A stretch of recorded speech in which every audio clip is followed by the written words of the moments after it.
Sure, McFarlane got around to making a mold of Minerva, but could this be a copycat? Here's your look at brand new McFarlane Toys. DC Direct, McFarlane Toys Red Platinum Edition, Cheetah.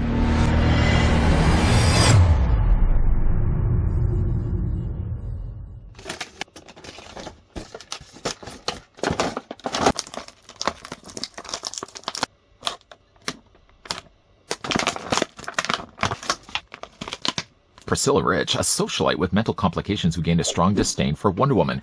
Within the Golden and Silver Age, she battled Diana and eventually is sentenced to Arkham Asylum. Following Crisis on Infinite Earths, her history is instead attributed by Hippolyta's tenure as Wonder Woman until being murdered by her successor Minerva, whom she had previously condemned. Now that we've let the cat out of the bag, or in this case, clamshell case, we're going to take the tape measure first. We're going to see how tall Cheetah stands. Then we'll bring in the example that she borrows the body from, and we'll also bring in a Wonder Woman. I did make mention wrongly at the very beginning of this video. I quoted, though, Minerva. It's not Dr. Barbara Ann Minerva in which they based this Cheetah from. It's actually based on Priscilla Rich. Still, though, with the corrections aside, hopefully we won't be making any corrections when it comes to the figure's height. She stands, if I'm telling this correctly, at 6 3/4 inches in height, working out to be a figure that's 16.5 centimeters tall. Another cat BTW that she's copying things from happens to be the Nightfall Catwoman. Not a bad figure. The thing, though, that kind of confuses me is that, first of all, they chose to still keep the boots on from Catwoman. So if you look at the lower legs, for example, they're sculpted exactly the same. Same as well for the arms. So she has sort of, again, like these elbow-high gloves. Those seem to still be shared over with this. You would think, though, that, okay, other than changing out the brand new head, everything else from like the neck down would be completely the same. Well, it isn't. If you look at actually the torso, and I hate to draw the attention then to the torso of Catwoman, she's a little larger up top than what they have used then for Cheetah. You would think, again, like if they're going to be copycatting the entire cat, that they would copycat the entire thing. And that doesn't seem to be the case at all. Unfortunately, by also using the Nightfall Catwoman, it comes with one other problem, and that's the fact that she's way too small. If you bring in, say, for example, the likes of Silver Age Wonder Woman, I mean, look at the size of Wonder Woman, then you compare it with Cheetah. Cheetah, I think, needed to be a brand new body. I mean, again, if you're going to be basing it from now, the model, if you raise the bar and raise the figure with the Silver Age Wonder Woman, I think you'd have to have Cheetah in equal foil and in equal size. So while the pretty kitty meow does come up a tad bit short, she luckily doesn't come up too short when it comes to the accessories that she has. First, though, is a nice treat. She comes with an issue reproduction of Crisis on Infinite Earths, dated December 1985. Not to make the rest of us oldies feel even older, but let me know down below in the comments section if you were born in 1985 or you hadn't even, and painful as it may be, let me know if you hadn't even been born in 1985. If you weren't, though, born in 1985, you may have not experienced the joy of reading Crisis on Infinite Earths. Now, granted, though, this is issue number 9. As a kid, though, I went through the entire stack of these. I had these all bagged and boarded, not graded. I'm sure I diminished the value by taking them all out, but I remember laying down one Sunday afternoon and I read the entire run of Crisis on Infinite Earths. I don't think we even had trade paperbacks back then, but this brought all the heroes and all the villains together. It was just a fun read. We know, though, that this isn't a reproduction. Well, we know it is a reproduction by the fact that they advertise McFarlane merch on the back. A DC Direct Superman, a DC Direct Wonder Woman, both of which we've already looked at here on this channel. Wait, you have? I have. I haven't yet, though. Don't go looking for it. I haven't looked at, though, the Flash statue. But all in all, though, the fact that they include a comic is a really nice touch. What isn't so much of a nice touch is that she comes included with a trading card. I thought you generally like these trading cards. I do. Here's, though, my Silver Age Wonder Woman, so they match nicely, though, with the borders being black and the font being red. What kind of is unfortunately disappointing is if you're looking to read anything about Cheetah on the back of the card, you're not going to get anything. This might mark the first time that we've gotten ourselves a trading card for a figure that gives no mention at all about the character. It does say Crisis on Infinite Earths 9. I mean, that's fine and good. And it says check in with the vilest villains in the DC multiverse. In this issue, exploring what bad guys have been up to since the crisis began. Will the army of corrupt rogues take advantage of the mayhem descending on reality, or lend a hand in humanity's time of need? Does that make any mention of Cheetah? No, it doesn't. It's fine, though, that, I mean, they make the card as a reference to the issue. But in the end, though, if you're going to be putting this in a sheet card, like a trading card sheet, you would hope, though, that there would be something reading on the back, whether it be Rich, whether it be Minerva, but you don't get either. Just really strange. I'm not going to discard these. I'm just going to move them off to the side just so that they're out of the way of things. The figure, yes, does also come include a display stand. The new display stand, we're getting treated to the white DC logo. In one of the recent reviews, I called this silver. I guess I just had to wipe my eyes just a little bit. I don't know. Maybe it was a little more of a haze that day. Clearly, though, it's a white DC logo. Still, though, in walking distance, there's the peg that can plug into either one of Rich's boots. The figure does also come included with some swappable hands. Now, she has on the ends of her hands right now claws. Unfortunately, though, what she loses by swapping out the hands is she doesn't have claws, or at least certainly not ones painted. So, like, the hands are pretty bare bones. I mean, yet they are gripping hands, yet she doesn't really, unfortunately, have anything to grip. But then by removing the hands that she has right now, the fingernails are at least painted with the claw black parts done on the ends. These don't, again, unfortunately have anything on that. If you did want to swap out the hands, not that I necessarily will, but just to show you guys what the hands start with first. Yeah, like, look at the black nails on all of these. These look good. But by swapping the hands out, especially, though, if you decide only just to do one, look how out of place this looks. It looks like it's from two completely different figures. Black nails, black claws on one side, nothing on the other. So let's just pop that back off, put it back the way it was. Make things right. Make things right. And we'll just put the figure down here for a second. The last thing, though, that comes included with Priscilla, she does have also some swappable faces. I like the idea of swapping faces myself. The one thing, unfortunately, goes with that, though, is the likelihood of losing either one of these. I mean, they peg onto the back, so there's a hole and there's a slot. I'll show you guys. I'll show you guys. But you at least get 3 different head sculpts, and it does save from, you would think from the company's budget, it does save a little bit by not having to sculpt an entire head every single time. You get a smirking face, or cocky face, cocky kitty, I don't know. And then you also get more of a feral-looking kitty face. Swapping out, though, the faces that she has, just to first show you guys what the defaulted head looks like, she sort of has that same issue that I had with Silver Age Wonder Woman. Again, look at the size proportion difference between the two. Wonder Woman had kind of this golden haze there all across her cheeks, if the camera's just going to focus. Right across the nose, right across the bridge of the nose, right across her cheeks as well. Cheetah seems to have that, though, in spades. Like, quite a lot of it, though, all across her cheek. I really feel it's unnecessary. In the end, though, if you really do want to swap out the faces, all of the Cheetah faces will kind of have the same thing, but I don't think it's as much, or maybe it just blends in a little bit better. Swapping out the face is just a case, though, of popping the bottom plate off. I find it's easier, though, if you pull it from the bottom. And if you want to, again, swap it out with kind of the cocky face, you can go with that route. Or, my personal favorite, in case anybody was asking, you just pop that off and swap it out with the feral face. Wow, that cat is ready to claw your eyes out. I like the idea of having swappable faces. Now, again, here's my real issue when it comes to this figure, is the fact that they chose, of all things, to use the body of Nightfall Catwoman. So, like, unfortunately, though, it borrows over the exact same lower legs. Now, Cheetah, though, if you're not familiar with the character, she has sort of a cat suit on. What she doesn't have, though, is boots. So continuing something like this for a sculpt, unfortunately, takes something away from the figure. Sure, yes, they give her brand new feet with claws on the ends of those, because they're clearly not going to be using high heels like the Nightfall Catwoman had before. I just don't think it was the right choice of body. I mean, first of all, it's way too small of a body.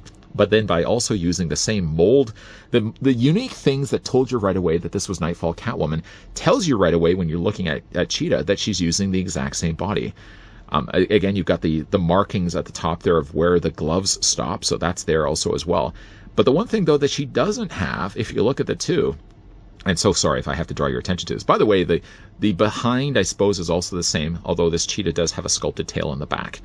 But yeah, if you're looking at the chest, now, not that I would have to say that Cheetah has a smaller chest anyways, but maybe that's one of the reasons why they chose to give her a different chest, a different torso piece, as opposed to using the one from Nightfall. Maybe the Nightfall Catwoman was just a tad bit on the big side. It is, again, it's the only thing that's different between the two bodies. Again, I know this one does also have the tail on the back there as well. It's weird, though, again, that they would have used everything essentially the same. So, like, the arms, the legs are all the same, even the lower torso. And choosing this to be the specific place that we're going to give a brand new sculpting to the figure. Still, for what we get, though, it's a nice-looking Cheetah. He has a very long neck, though. Am I the only one that sees a very long neck on Cheetah? Again, the face works quite well by having this a swappable faceplate. It follows along the contoured lines anyways that would be created by the cowl. So I don't mind at all the fact that they make this a swappable face. If this was, for example, I'm just trying to think of a bald character. Lex Luthor. We'll go with Lex Luthor. If Lex Luthor had, for example, a swappable faceplate, there's nothing really then to hide the fact that there's an obvious line right there. I think by that, at least by doing a swappable face, it works really well with the character. And again, it kind of keeps the cost down. The costs are already kept down anyways because they're using the same mold again. So you got the leopard print or the cheetah print stamped all across the front and back of her body. From what I've heard, though, this is where a lot of the budget goes into, where they have to go in there and they have to press this. So every time a new part on the figure's body has to get printed, that's cost then onto the budget. So you're looking at the stamping, the tampo printing down below in the legs, the torso, the arms, and the back of her body. Speaking of her back of the body, though, she does also have a tail. I'm a bit miffed, though, that the tail is so fixed to the back of her body like this. Like, there's no posability at all to the tail. I don't expect necessarily to be a ball joint, because that would be a real awkward place to put a ball jointed tail. But, though, could they have maybe lifted the tail out? Maybe they deliberately did this so that it would run more parallel to the leg, so there'd be a less likelihood that the tail would snap. I mean, the tail is a soft, at least enough of plastic, but that's likely, I'm sure, why they chose to have the tail so close like this. A tail could have easily stuck out, but then would maybe be more likely to bend, more likely to break, more likely to upset collectors that would snap the tail. The tail, it does have at least a little bit of black on the end of it, and again, you've got some nice printing there all across. All these spots really add to the character.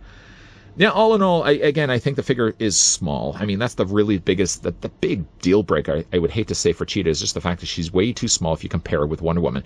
Wonder Woman, I know, should really be a taller character anyways, but if I was just to adjust it from what I would think it would be, Wonder Woman, I think, would be probably more closer to this than this. She's too much of a giant compared to the likes of Cheetah. For the figure's articulation, if you're familiar with the Nightfall Catwoman, then you'll automatically be familiar as well with this one. The head's going to be on a ball joint, so it allows the head to rotate all the way around. Now, one of the things that I was also thinking, too, was maybe they deliberately made the mold differently because they would have had to have made the neckline. Well, the neckline doesn't feel like it's sculpted. It feels like it's actually just painted or printed on there. So that can't be one of the reasons why they choose to use a different mold. The arms do rotate all the way around. You can bring those arms out at 90 degrees. There is a swivel there at the bicep. There is also a double hinge on the elbow, so that's good at least. Hands rotate all the way around. You can hinge them back and forth. Top of the torso for Cheetah does have a ball joint. The abdomen also the same. Legs do split out, and even by having the tail so close to the back of the leg, it doesn't seem to impede Cheetah's leg articulation. You can easily do the splits. The legs can, yes, go forward. They can also go back as well. Swivel at the top of the thigh. The figure does also have a double hinge on the knee and articulation in the boots. Now, the one thing, though, about her cat feet, to bring back in again the Catwoman had this kind of line right down here at the bottom of her boot. I don't know if it was supposed to be intended as a wrinkle, but you can also see, too, like Cheetah has the same. Cheetah has, though, at least larger ball joints. And they probably could have gotten away with using larger ball joints because she doesn't have as small of a foot as the Nightfall Catwoman from before. All in all, though, I mean, again, if you really want to get yourself a Silver Age Cheetah, this is the best one to go with. I mean, obviously, it's the only one we have to go with. But I think there certainly comes with this one some shortcomings. The fact that she is, again, using pretty much just the Nightfall Catwoman, which, again, is somewhat ironic. If you're going to be copycatting any figure, why not copycat another cat? The unfortunate things that go with that, though, is that she copycats over markings that tell you right away it's Nightfall Catwoman. The dividing line right here where the top of the thigh boot would stop, the line right here that would mark that that's the top of her glove, are all here over from this figure. Again, she has a completely different torso, and maybe they just chose to have a smaller build necessarily on the top of the torso for Cheetah because it worked a little bit better for the character. But again, like, both still translate a feel to a too small of a figure. Now, you could say that Wonder Woman by nature, by the size that she is in the comics, she should be taller, but I feel like she's too tall to be compared with Cheetah. I don't feel like Cheetah is as much of a threat when she's this small of a figure. Just to put my own questions to rest, I did look online, and when it came to the size, though, of Wonder Woman, the Golden Age in 1940, she was generally depicted at being 5'8". Post-crisis, or in the late 80s, she was then usually 5'11". Since then, Wonder Woman usually is depicted, I think, around 6'2". She's a little bit shorter than Superman's 6'3". Cheetah, though, has generally been consistently around 5'9". Not that it really matters. I mean, again, you could research everything. In the end, though, McFarlane Toys did want to use a body from a previous figure. I think, though, in the questions of whether that was the best figure to use, I think no. I mean, yes, it is a cat body, so there's irony not lost on me, the fact that using a Catwoman body made the most sense for a Cheetah. But is it, though? Maybe if they had found a different woman's body that didn't have necessarily the markings of the boots and the markings of the glove, I'm sure there must have been a figure that they have already done before that was just a regular woman's body, or just create one from scratch. Technically, Cheetah could really be the one that sets the bar for everybody else. If they made a basic body for Cheetah, because essentially for Cheetah, all it really is more markings than it is sculpting. I mean, if they sculpted a completely bare body, a woman's body, They only really then needed to sculpt the claw hands and the different shaped feet. But then you could use that body for every other figure moving forward. It could be used then for Wonder Woman. It could be used with any other figure that has to be sculpted with armor over top of it.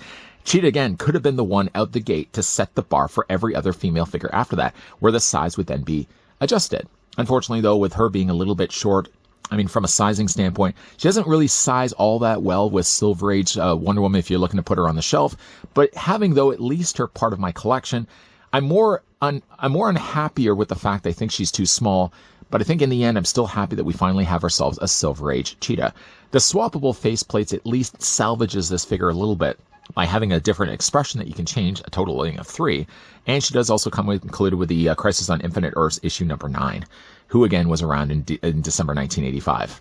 December 1985, if I wanted to date myself, and I will, I would have been 7. So you know, based on that, I mean, that's simple math. You could date that back and know exactly when I was born. But were you around in 1985? Let me know down below in the comment section. And what do you guys think of Cheetah? Too short of a figure? Did she need to be a bit bigger? Let me know what you think of her. If you guys did, in the meantime, enjoy this video, do it a solid and throw it a like. You guys want to stick around for more? So I certainly hope so. We're going to have some more DC Multiverse all in the pipeline, all coming your way this week. So I hope you guys are going to be coming back for those. As always, thanks for watching. See you guys next time.